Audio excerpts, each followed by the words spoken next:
नमस्कार विद्यार्थियों, आपका स्वागत है आपके अपने वेदिका क्लासेस के यूट्यूब चैनल में। आज हम बात करेंगे इलेक्ट्रिशियन और वायरमैन फर्स्ट ईयर में थ्योरी सब्जेक्ट के मोस्ट क्वेश्चंस की, जो आपके एनसीवीटी एग्जाम और विभिन्न प्रकार की प्रतियोगिता परीक्षाओं की दृष्टि से बहुत ही महत्वपूर्ण है। आज का अपना पहला क्वेश्चन है, हीटर बेस प्लेट में विभिन्न स्थानों पर सुरक्षित खांचे का क्या उद्देश्य होता है? ए, ऊष्मा को ठीक से विसरित करने के लिए। बी, ऊष्मीय अवयव को दृढ़ता से रखें।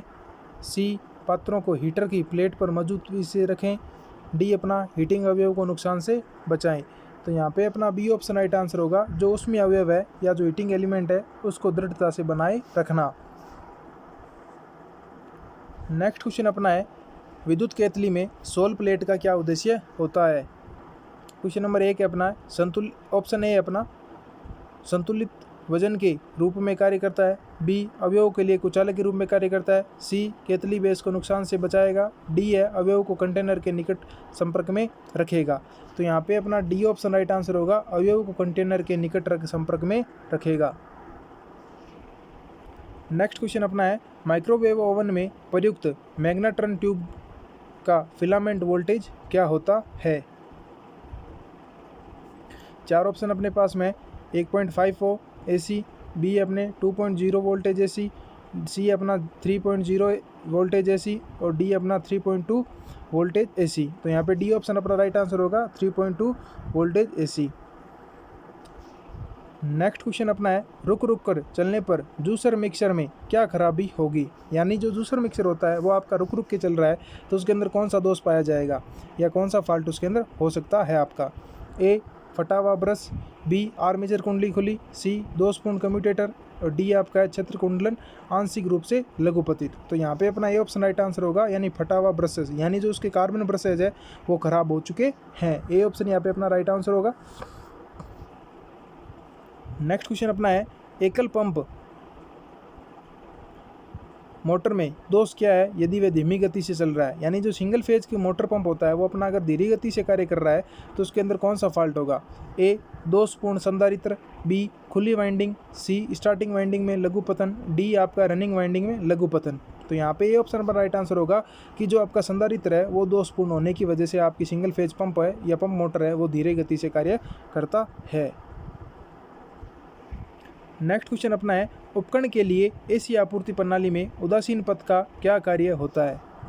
ए ऑप्शन है अपना धारा वापसी पथ प्रदान करना।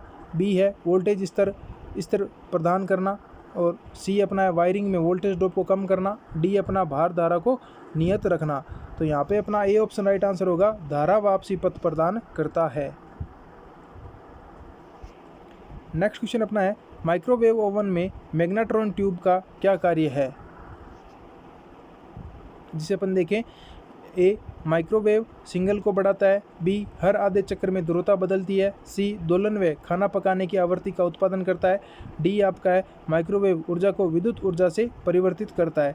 तो जो आपको माइक्रोवेव ओवन में मैग्नेट्रॉन ट्यूब होती है उसका कार्य होता है दोलन व खाना पकाने की आवृत्ति को उत्पादन करना।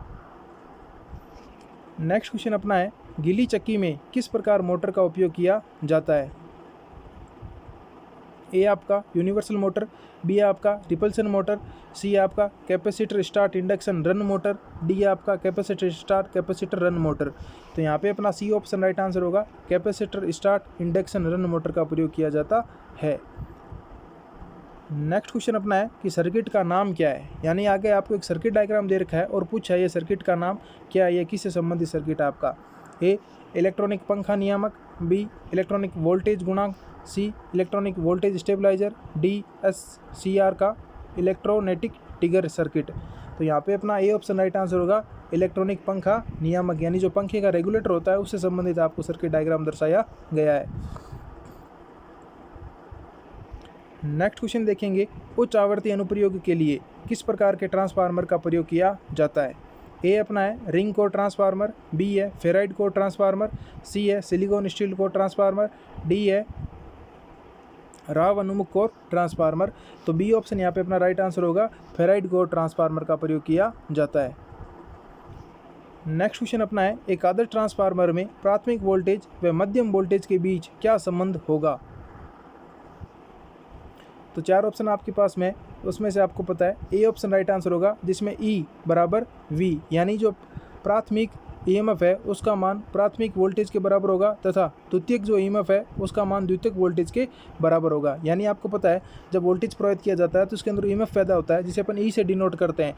यानी ईएमएफ और वोल्टेज का मान प्राथमिक कुंडली में भी बराबर होगा और द्वितीयक कुंडली में भी वोल्टेज का मान और इंड्यूज ईएमएफ यानी विद्युत वाहक बल का मान आपस में बराबर होगा, तो वह ट्रांसफार्मर एक आपका आदर्श ट्रांसफार्मर कहलाता है। तो यहाँ पे आपका ए ऑप्शन इसके लिए राइट होगा। नेक्स्ट क्वेश्चन अपना है, ट्रांसफार्मर में कंजर्वेटर का क्या कार्य है?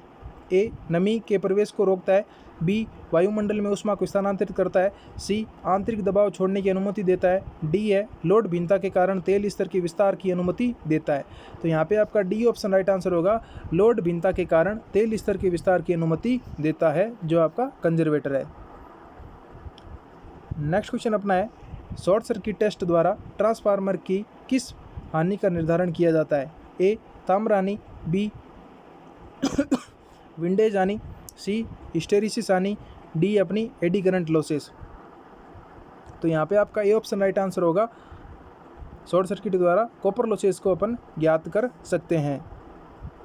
नेक्स्ट क्वेश्चन अपना है, ट्रांसफार्मर के वोल्टेज के प्रतिशत विनियमन की गणना करो यदि शून्य भार पर वोल्टेज 240 तथा पूर्ण भार पर वोल्टेज आपका 220 वोल्टेज देता है। तो यहाँ पे आपका डी ऑप्शन राइट आंसर होगा, 9.09%। नेक्स्ट क्वेश्चन अपना है, ट्रांसफार्मर में टुकड़े टुकड़े में कोर का प्रयोग करने का क्या उद्देश्य है? यानी आपने देखा होगा भाई, ट्रांसफार्मर की अगर आपने बचपन में या अभी भी आपने अपनी कार्यशाला के अंदर छोटा जो ट्रांसफार्मर होता है उसको अगर आपने खोला होगा तो जो उसकी कोर है वो पतली पतली पत्तियों को आपस में जॉइंट करके बनाई जाती है। तो उन टुकड़े टुकड़े कोर का प्रयोग क्यों किया जाता है?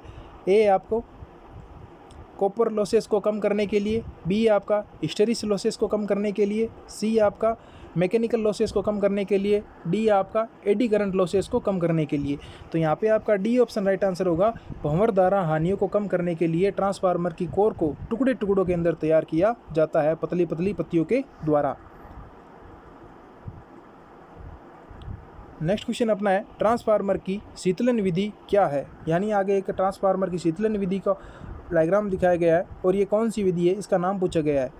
ऑयल नेचुरल कूलिंग यानी तेल प्राकृतिक ठंडा, बी है तेल प्राकृतिक हवा बल्तिक ठंडा, सी आपका तेल बल्तित हवा बल्तित ठंडा, डी आपका है तेल प्राकृतिक पानी बल्तित ठंडा। तो यहाँ पे आपका ए ऑप्शन राइट आंसर होगा, ऑयल नेचुरल कूलिंग सिस्टम का ये डायग्राम आपको दर्शाया गया है।